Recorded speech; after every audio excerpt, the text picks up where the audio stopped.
안녕하세요. 정원정입니다. 지난 6월 27일 갑작스럽게 발표된 대출 규제 때문에 부동산 시장에 충격을 좀 먹은 것 같습니다. 이재명 정부는 뭐 이런 규제보다는 공급을 통한 부동산 안정을 하겠다라고 공약을 했었는데요. 가장 먼저 나온 부동산 대책이 강력한 대출 규제다 보니까 시장에서 상당히 혼동을 하고 계신 것 같습니다.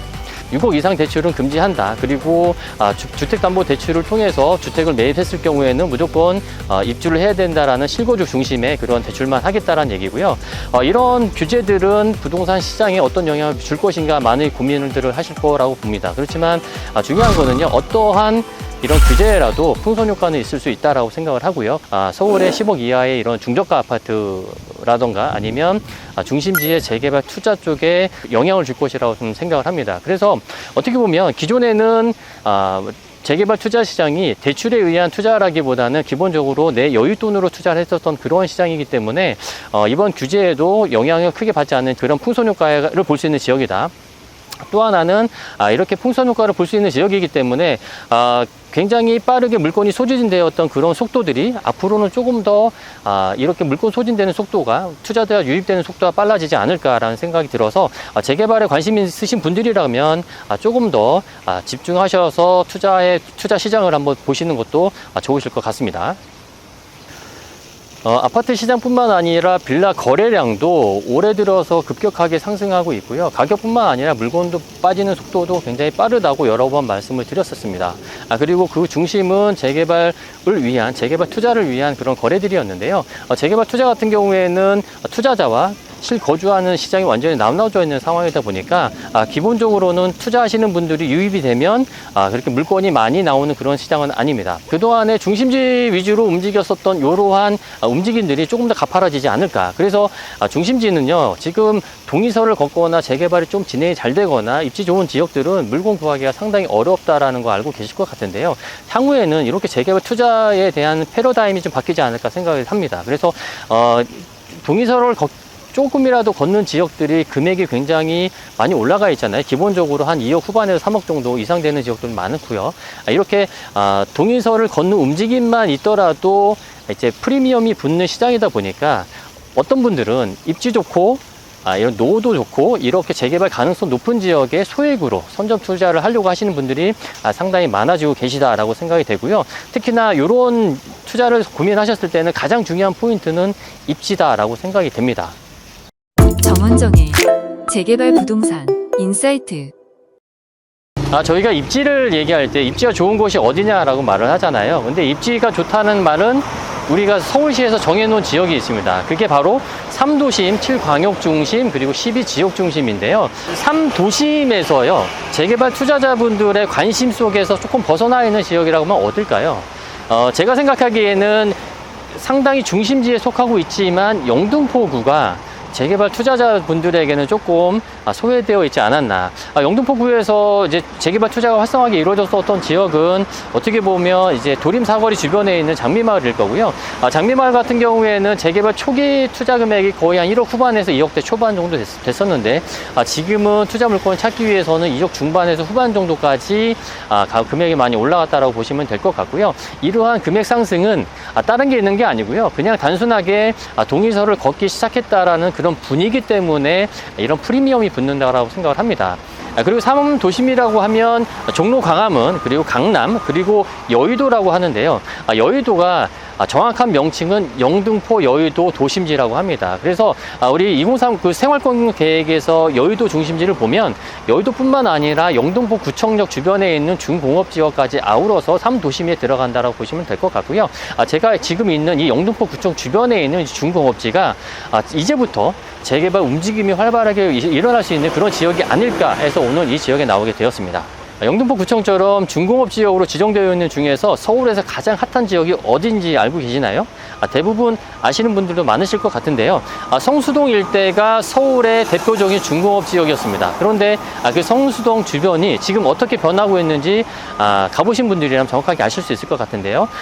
대규모 사옥이라든지 이런 지식산업센터라든지 이렇게 업무지 중심으로 변화가 되고 상권이 발달이 되다 보니까 젊은 분들이 가장 선호하는 지역이 성수동이고요. 그러다 보니까 젊은 부자들이 가장 먼저 선택하는 지역이 성수동 일대의 고급 주택이라고 생각합니다. 그래서 이 영등포 주변에 있는 이런 중공업 지역도 이제 재개발 움직임이 시작이 되면 자연스럽게 성수동과 같은 그런 분위기로 변화되지 않을까 그렇게 예상을 합니다.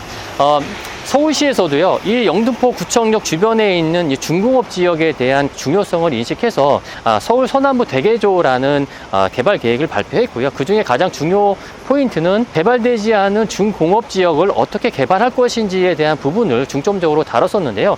도시 대개조 제1탄 서남권 대개조에 대해서 설명을 드리겠습니다.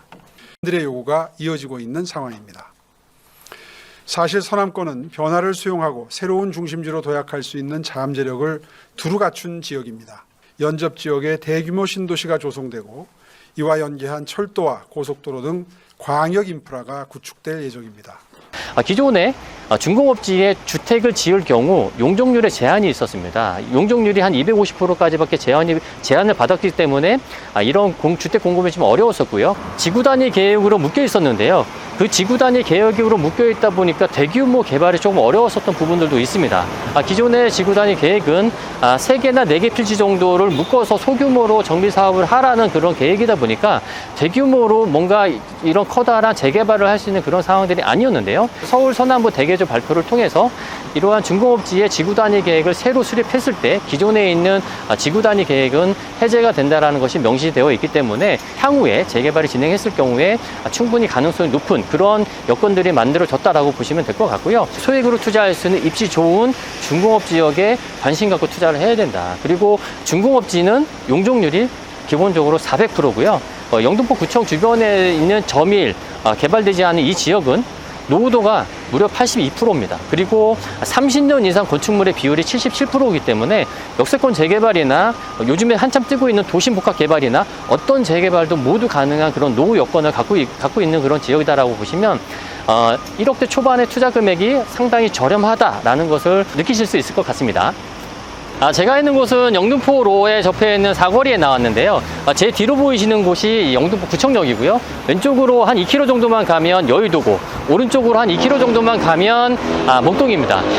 영등포 구청 주변에 있는 중공업 지역은요, 여의도 금융중심 지역과 요즘에 한참 재건축 이슈가 있는 목동의 중간에 있는 그런 입지이기 때문에 이 일대는 향후 어떻게 변화될 것인지 생각을 해보시면 굉장히 큰 변화가 있을 수 있다. 목동이 재건축됐을 때 이주 수요를 받았을 때 충분히 시세 상승을 볼 수 있는 지역, 그리고 여의도의 중심에 바로 붙어있는 지역이기 때문에 이 일대가 재개발됐을 때 주거뿐만 아니라 업무 중심지로 될 수 있는 그런 가능성이 충분한 지역이다. 그리고 영등포 구청역은 현재 2호선과 5호선 환승역입니다. 2호선과 5호선은 서울 지하철역에서도 굉장히 황금 노선에 속하죠. 그런 더블 역세권이기 때문에 입지적 가치도 상당히 높은 지역이다라고 말씀드리고 싶습니다. 지역을 둘러보면서 이 일대가 정말 재개발이 될 수 있는 지역인지 아닌지 한번 살펴보자고요. 그래서 현재는 이 일대가 어떻게 하겠습니다라는 구체적인 구역이 나와 있는 건 아니고, 제가 대략적으로 영등포 구청에서 남동쪽에 붙어 있는 그 블록을 한번 정해서 노후도를 봤거든요. 그 일대의 노후도가 한 82%, 그리고 30년 이상의 건축물 비율이 한 77% 정도가 됩니다. 그래서 이런 지역은 재개발될 수 있는 요건들이 갖춰져 있기 때문에 누군가 들어와서 아니면 주민분들이 나서서 재개발을 하겠습니다라고 움직이기만 시작하면 굉장히 빨리 진행될 수 있는 그런 지역들이다. 기본적으로 여기 대로변에서 바로 들어가는 그런 골목길인데요. 이 골목길의 좌우를 보면 건물의 노후도가 기본 30년 이상은 됐다라는 걸 충분히 알 수 있고요. 이런 지역들은 대로변까지 포함해서 재개발이 진행된다 하더라도 충분히 동의율이 나올 수 있는 지역들이다. 그리고 중요한 거는 이 일대는 제가 앞서 말씀드렸지만 어떤 재개발도 가능하다. 역세권 활성화도 가능하고요. 요즘에 한참 얘기 나오는 도심복합사업도 가능하다. 도심복합사업은 용적률 400%에 기본적으로 140% 정도의 추가 인센티브를 줄 수 있는 그런 재개발 사업이기 때문에 상당히 사업성이 좋은 재개발 사업이다라는 거 다들 알고 계실 것 같고요. 그래서 이 지역같이 중심지, 영등포, 여의도 중심 도심에 속한 이 지역에 아직까지는 소액으로 투자할 수 있는 기회들이 남아있다. 한 1억 초반대, 1억 1천에서 1억 2천 정도면 충분히 투자할 수 있는 물건들이 있고요. 이런 지역은 사업성이 좋고 이런 요건들이 다 갖춰져 있기 때문에 정비업체들이 이런 내용들을 알면 충분히 들어올 수 있는 지역들이고, 소유자분들을 중심으로 해서 이 일대 재개발을 위한 움직임들도 시작되고 있는 그런 단계다라고 생각하시면 요즘같이 소액으로 투자할 수 있는 투자 물건을 찾기 굉장히 어려운 시점에 영등포 구청 주변에 있는 중공업 지역에 재개발 가능성이 충분히 높은 이런 지역을 한번 선택해 보시고 투자해 보시는 것도 괜찮으실 것 같다라고 생각이 됩니다. 정원정의 재개발 부동산 인사이트. 초기 재개발 투자할 때 가장 중요하게 생각해야 되는 포인트는 항상 말씀드린 첫 번째가 입지입니다. 입지이고요. 그렇다고 해서 입지가 좋은 곳에 무조건 투자하라 이런 말씀은 아니고요. 이런 초기 재개발 투자할 때도 입지가 좋은 이런 초기 재개발에 투자할 때도 검토해야 되는 한 3가지 정도의 포인트는 있다라고. 제일 첫 번째는 무조건 입지입니다. 주변에 어떤 역이 있고 주변에 어떤 업무지가 있는 이런 기본적인 요소들을 같이 판단해야 될 것 같고요. 두 번째는 재개발 진행 가능한 노후도는 확보하고 있어야 된다. 마지막은요, 주변에 개발 호재가 있는 지역을 중심으로 투자를 해야 된다. 아무리 입지가 좋은 지역이다 하더라도 개발 호재가 없다라고 하면 향후 미래에 대한 개발 가치들은 덜할 수밖에 없거든요. 그러면 내가 소액으로 투자해서 가장 큰 수익을 낼 수 있는 방법은 그 주변에 어떠한 개발 호재가 있고 어떻게 변화될 수 있는 그런 가능성이 높은 지역인지를 판단하고 투자를 해야 충분한 시세 차익을 볼 수 있는 그런 안전적인 투자를 할 수 있다고 생각을 하고요. 이 3가지 포인트를 고민하셔서 결정하시면 재개발 투자하는 데 있어서도 굉장히 리스크가 없는 투자가 될 수 있을 것이다라고 생각을 하고요. 특히 이제 영등포 구청 W역세권의 중공업지입니다. 중공업지고 현재 노후도가 82% 정도 되는 노후도를 확보하고 있는 지역이다. 여의도하고 목동 중간에 있는 그런 지역이고요. 서울 서남부 대개조라는 중공업지, 서남부에 대한 이런 개발 호재들이 발표가 되어 있기 때문에 1억대 소액으로 투자한다고 하시면 상당히 좋은 투자가 될 수 있고요. 언제나 말씀드리지만 물건은 서둘러서 움직이시고 결정하시는 분들의 차지지 이런 정보만 받고 고민하시고 이렇게 시간 보내신 분들에게 돌아가는 그런 물건들은 없는 것 같습니다. 그래서 오늘 제가 소개시켜드린 지역에 관심 있고 괜찮다 생각하셨던 분들이라면 언제든지 연락 주셔서 자세한 상담 받으시기 바랍니다. 감사합니다.